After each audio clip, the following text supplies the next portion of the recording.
आप सभी को मेरा नून प्रणाम। गुरु जम्बेश्वर भगवान के चरणों में नमन करते हुए मैं उनसे प्रार्थना करता हूं कि उनके स्नेह का हाथ मेरे परिवार के ऊपर, मेरे समाज के परिवार के ऊपर और जो हमारे छत्तीस बिरादरी के साथी जो ये वीडियो देख रहे हैं उन साथियों के परिवार के और उनके सर के ऊपर हमेशा बना रहे। साथियों, अभी एक मुझे शुभ सूचना मिली कि नई कार्यकारिणी की घोषणा मुरादाबाद से हुई है। मैं नई कार्यकारिणी को पूरे समाज की ओर से मैं बधाई देता हूं। खास तौर पे हमारे राष्ट्रीय अध्यक्ष माननीय हुक्माराम जी को मैं बधाई देता हूं समस्त कार्यकारिणी के साथ, और उनसे भी और समस्त कार्यकारिणी से मैं ये विनम्र निवेदन करता हूं कि आप समाज के उत्थान के लिए पूरी मेहनत, लगन और ईमानदारी से आप समाज को आगे लेकर जाए। जिस प्रकार स्वर्गीय युग पुरुष बिश्नोई रतन चौधरी भजनलाल जी ने, स्वर्गीय श्री राम सिंह जी ने, स्वर्गीय श्री पूनम चंद जी ने, स्वर्गीय श्री रामरायण जी ने, इन सब ने और ऐसी महान जैसी और महान विभूतियों ने इस समाज को नई दिशा दी, समाज को बुलंदी तक पहुंचाया। ऐसे ही आप और हमने मिलकर आगे काम करना है। और एक बहुत लंबी मांग मैं समझता हूं समाज में थी कि चुनाव होने चाहिए, और मैं पूर्ण रूप से इसका पक्षधर रहा हूं और आज भी हूं। और इस समाज में मेरी आप सभी अध्यक्ष कार्यकारिणी से मेरी प्रार्थना है कि आप शीघ्र से शीघ्र अगले 2 हफ्ते में, 3 हफ्ते के अंदर अंदर आप चुनाव समिति का कोई अध्यक्ष नियुक्त करें या अपने अध्यक्षता में चुनाव करवाएं या पूरी कार्यकारिणी बना के। और मैं आपसे स्पष्ट रूप से कहता हूं कि फागुनी मेले से पहले पहले चुनाव हो जाने चाहिए, नई कार्यकारिणी बन जानी चाहिए।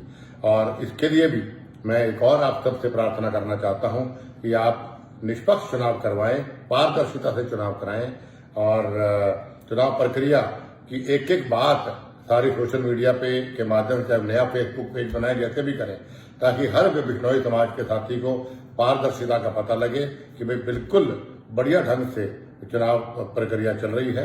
और मैं सभी साथियों को, ये समाज के लोगों को ये विश्वास दिलाता हूँ, वादा भी करता हूँ कि फागुनी मेले से पहले पहले चुनाव हो जाएंगे और नई कार्यकारिणी बन जाएगी। और सभी साथियों से निवेदन कि कोई भी सुझाव चुनाव को लेकर आपने देने हैं तो मेरे दरवाजे हमेशा आपके लिए खुले हैं। मुझे बताइए, हमारे राष्ट्रीय अध्यक्ष माननीय हुक्माराम जी हों या हमारे जितने भी हमारे समाज के कार्यकारिणी सदस्य हैं, ये जो वरिष्ठ नेता हैं, उनको भी आप बता सकते हैं, सुझाव दे सकते हैं। और चुनाव के अंदर हिस्सा जरूर लें।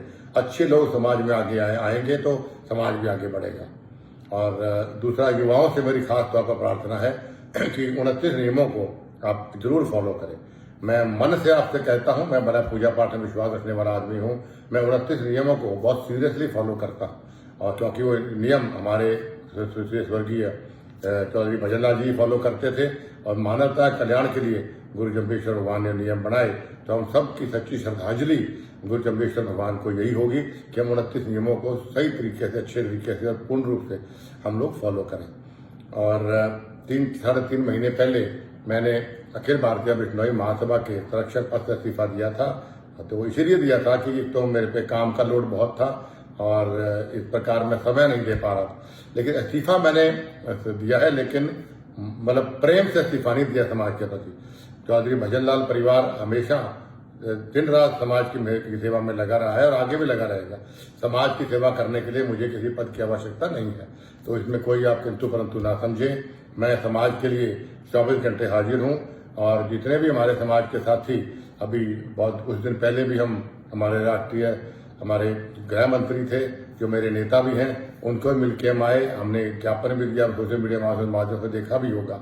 जो समस्त साथी जो हमारे हम मिलकर गए थे वहां पे, सभी पार्टियों के पार्टी लाइन को छोड़कर उन सबको ही बधाई देना चाहता हूं कि उन सब ने भी समाज हित को आगे रखते हुए अपनी पार्टियों को बुलाकर और सब मिलके हम समाज हित के लिए, समाज के उत्थान के लिए, समाज की मांगों को लेके हम माननीय गृह मंत्री से मिले, और उन्होंने पूरा आश्वासन हमें दिया कि जल्द से जल्द ये मांगे पूरी करवाने का प्रयास करेंगे।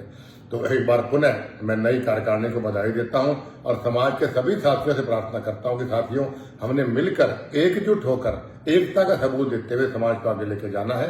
क्योंकि जिस समाज में फूट होती है वो समाज हमेशा टूट जाता है, बिखर जाता है, और ये कुछ लोग साजिश करना चाहते हैं। इसलिए मेरी आपसे प्रार्थना है कि समाज को एकजुटता के लिए, समाज की तरक्की के लिए हम सबका एक होना जरूरी है। तो गुरु जम्बेश्वर भगवान को भी सच्ची श्रद्धांजलि यही होगी। एक बार पुनः नई कार्यकारिणी को बधाई देते हुए मैं गुरु जम्बेश्वर भगवान के चरणों में नमन करता हूं और प्रार्थना करता हूं कि समाज को और बुलंदियों लेके जाए और मुझे ऐसी ताकत दे कि समाज की निष्ठा से, ईमानदारी से मैं मेहनत कर सकूं। बोलो गुरु जम्बेश्वर भगवान की जय।